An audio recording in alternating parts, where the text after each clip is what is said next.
Griffin claims that American manufacturing jobs will never return. But is that true the reality? Or is it simply a narrative that benefits financial elites like himself? Today we are going to break down whether America's future really lies beyond manufacturing, or whether the forgotten industries still hold the key to America's strength.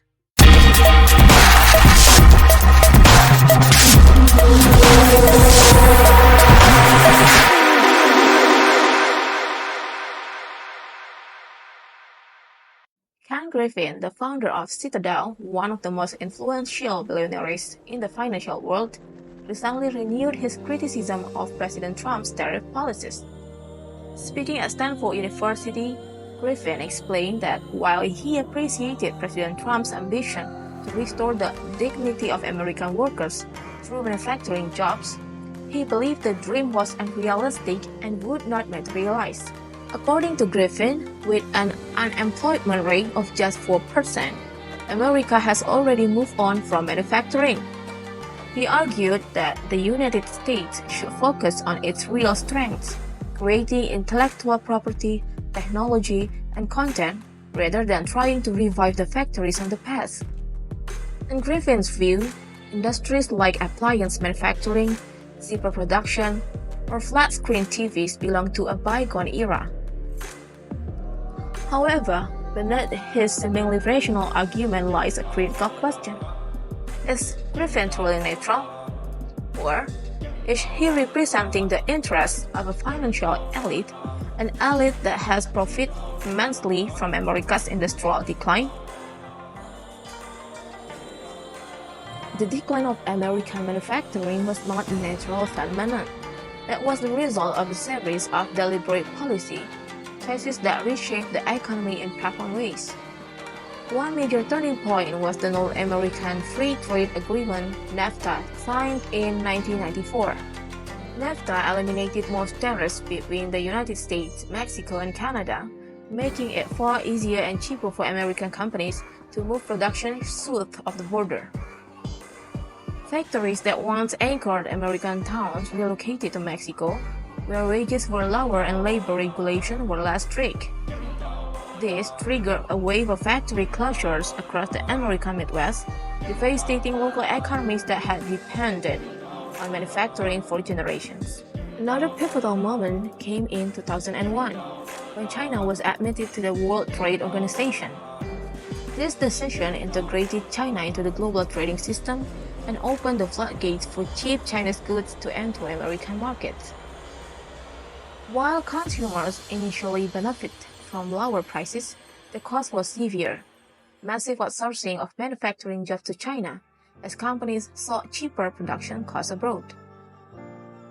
Research from the Massachusetts Institute of Technology estimates that the so-called China shock led to the loss of 2 to 3 million American jobs over 2 decades, especially in manufacturing-heavy regions.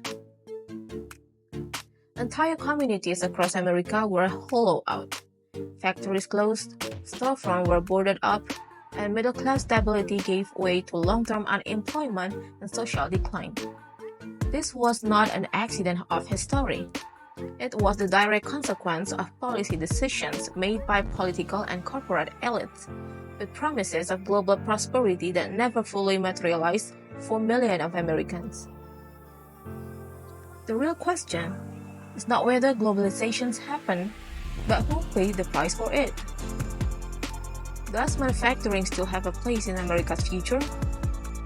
While many voices like Griffin argue that America should move beyond manufacturing, the real issue is not about clinging to nostalgia. It is about understanding who truly won and who truly lost in the new global economy. In the era of globalization, the winners are clear.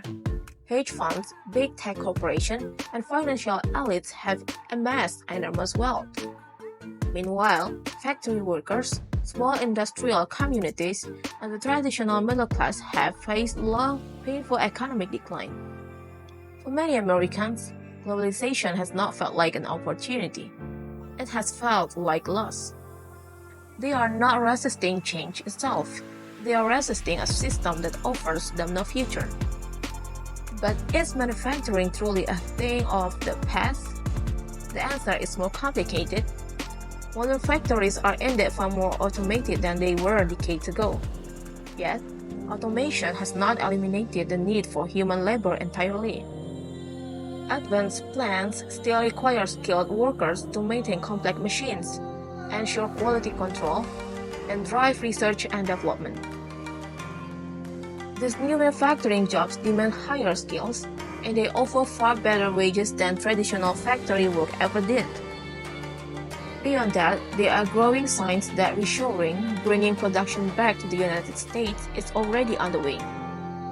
In strategic sectors like semiconductors, electric vehicles, and renewable energy, America is beginning to rebuild its industrial foundation. One of the clearest examples is the major investment by Taiwan Semiconductor Manufacturing Company, which is committing over $40 billion to build a complex of chip plants in Arizona. Their goal is to begin producing cutting-edge 3-nanometer chips by 2026. Why does this matter so much? Because in a world of rising geopolitical tensions, especially with the growing technological rivalry between the United States and China, dependence on fragile global supply chains has become a serious strategic risk. The COVID-19 pandemic and international conflicts have exposed just how vulnerable global supply networks really are. America is now waking up to the reality that losing control over the production of vital goods is not just an economic threat, it is a national security threat. Semiconductors are a perfect example. Chips are not only found in phones and laptops, they are the brains behind almost every modern technology: electric vehicles, military defense systems, communication satellites, medical devices, and even smart electrical grids. Without the ability to manufacture its own chips domestically, America becomes dangerously exposed. It would be forced to rely on foreign production, largely concentrated in East Asia, for its most critical technologies. In time of crisis, whether economic or military, this dependence could cripple key industries, severely weaken America's global position. Maintaining a strong domestic industrial base, particularly in strategic sectors like semiconductors, is no longer about lowering costs. It is about ensuring survival as a sovereign and influential nation. Without the ability to produce vital goods like chips, electric vehicles, medical equipment, and defense systems, America risks handing over its future to others. And in an increasingly unstable world, that is a risk the United States simply cannot afford to take.